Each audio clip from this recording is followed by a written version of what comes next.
I would like also to add a bit to my experience, because the important part of my professional experience is actually being an educator. On a daily basis, I'm running a speculative design and subversive design studio at Szczecin Art Academy. I would like to share with you today my personal and professional journey of designing spaces, actually not only physical ones. First of all, when I received the guiding question from Wolfgang, how might we design inclusive and open rooms and spaces? I asked myself the question first, what is space actually? In a physical realm, a building that's somehow magically becoming a creative incubator, or is it actually a well-managed energy cycle? I believe it is, that resides in a physical realm, that makes it feel good to create in it.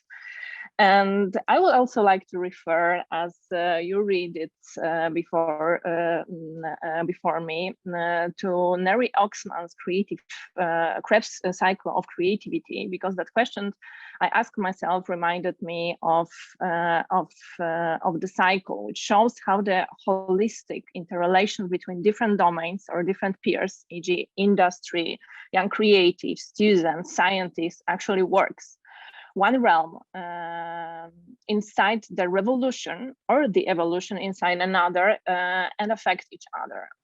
So to sum up, in order to create a situation which is, I believe, a collaborative one, I believe we need to build a system where a single individual or project can have potential to become a valuable input to each other.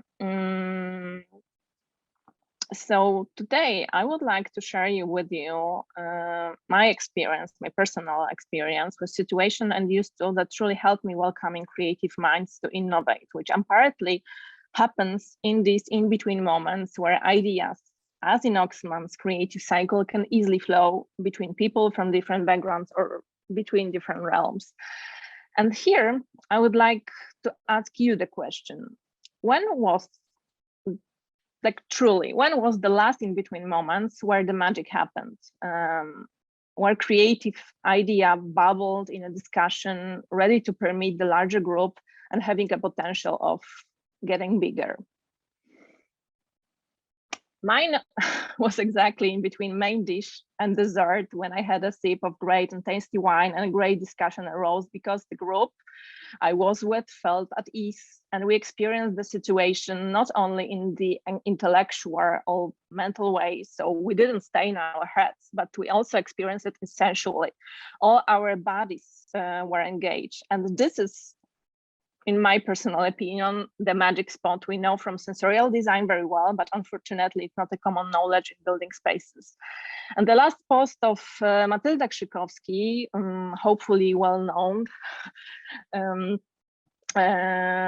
Berlin-based designer and design curator, commenting on Dubai Expo, like a few weeks ago, I believe, reminded me of that. In order to build a creative cycle, we need actually few ingredients, and the main of them is common language and experience on a human scale, which allows us to enter the situation, evolve in it, and generate ideas, not only observe it without. Matylda's remarks resonated with me and reminded me that when I firstly faced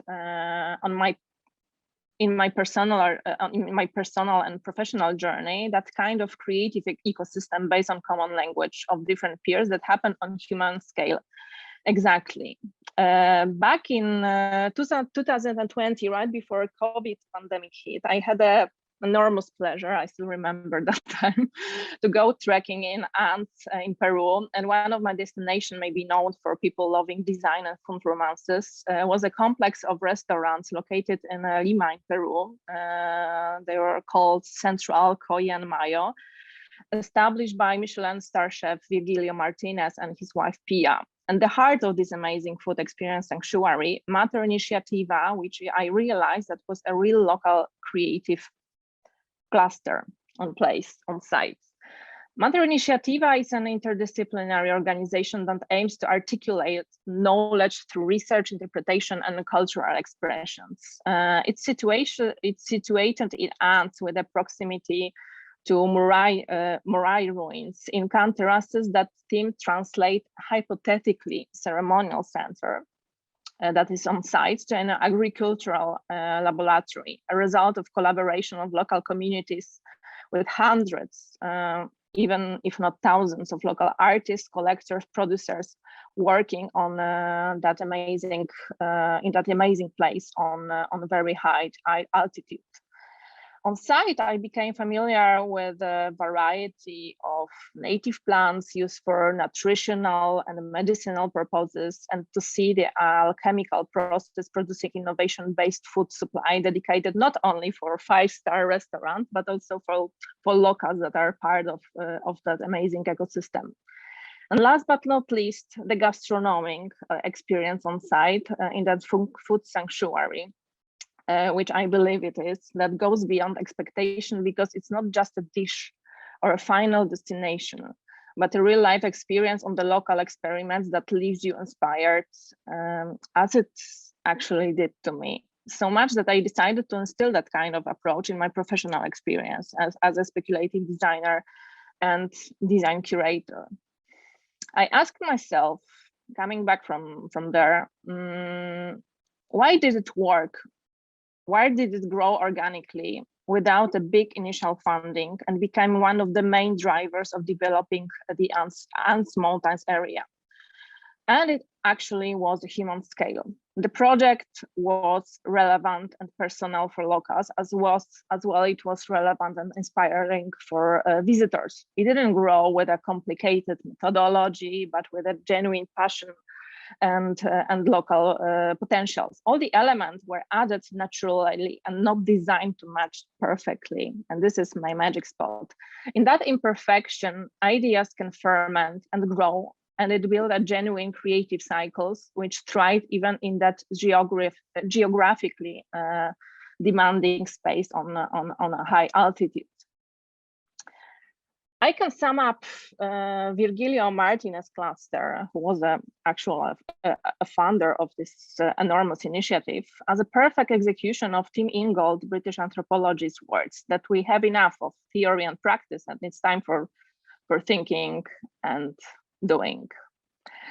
The enormous potential residing in these words we decided to test with my friends and co-workers from Szczecin Academy of Art, with whom I also work on a daily basis on projects within the speculative design and foresight. And this is how the idea of our first design experience exhibition of our design faculty happened. Our principal aim was to defestivalize design exhibition and to open the research process so it can expand and not only be valuable for co-creators, but also for people outside the design bubble at Łódź Design Festival. Follow the objects, because that was the title of our process. It's an ethnographic research method that allows us to look at human behavior resulting from the usage of various objects. So we decided actually to follow selected phenomena and objects, and by analyzing them, take a closer look at the contemporary world. The selected object became a symbol of material culture and at the same time discussion about the future. So we work on the exhibition in some kind of a summer mode, summer school mode during the peak of pandemic last year, and not only our initial meeting, and actually our initial meeting only was in real life. So how did we succeed? With Agata Kiedrowicz, my co-curator, and Magda Małachowska, who is today with us, here with us, I believe, we decided that the process will be a co-creative one between lecturers, so design studio owners at our academy, where every person and students. So basically, every person enters the team on the same level with a different experience, different perspective, different skill sets, and everyone is actually valuable. When I'm thinking about the process we started, I can't help myself but think of it as a river. River as a metaphor of the process, where we with Agata were building shores of the main river, so the groups and its tributaries, external consultants and knowledge that added to the process. It actually was a constant flow or a constant stream. The result of work of these 8 teams consisting of around 3 to 4 people each were processes. We really focus on the process. With Agata, we work as external consultants. We were asking questions, creating dialogues to make it possible to squeeze actually this creative research process and MVP building in 2 months. Every team was working remotely apart from other groups, so in different places and modes of work at the academy, in the workshop, but also outside town, as you can see on these photos, depending on the projects and personal needs. It was holiday. During this 2-month period, we met a few times in person and virtually to cross-analyze the progress within different teams and make it possible to exchange remarks. We've been working actually as a decentralized tribe. The main challenge for us after that process was to find a way to share that interdisciplinary process and open it to Łódź Design Festival guests and get the feedback on site. So our main aim was to invite people to the creative process, to create the atmosphere that will be welcoming for all types of guests. I mean, design enthusiasts, retired people, as well as primary school students, each of them as a possible tester and a feedback giver to us. Olga Kiedrowicz-Sitalska and Teresa Otulak, who designed the scenography idea and executed it in place, underlined these 2 principles that help them to create a really welcoming space. They asked themselves the question how to make the process comprehensible and how to avoid the trap of things being pretty, very often the case within design, and how to underline the role of the process actually. Girls came up with a simple yet, I think, very brilliant idea of an open studio formula. The private situation on a daily basis, a private workspace, becomes actually a public but yet intimate one. The idea so close to the principles of Peruvian Matter Initiative cluster, I believe. The human scale and the aspect of personal relevance, the genuine share of process ups and downs, not designer exhibition, but actually a curated space where intimacy helps to build relations between us and between guests. Our exhibition slogan became "Come and sit with us" in our designer studio, which was arranged and built by the team of students and lecturers by their own hands in our own workshop at the academy. So it was all our work from A to Z. What was the core pillar of the concept? Actually, people. Students were main players, welcoming people as in restaurants and presenting their work in 8 connected stands when one research area was interrelated with another. Threats and research areas was intertwined, so it was very comprehensible for guests. Olga and Teresa focused on interaction, the one that guests had with objects and processes, but also with students. The simple idea with a table and chairs or space arranged on the floor where you could sit together and just simply talk.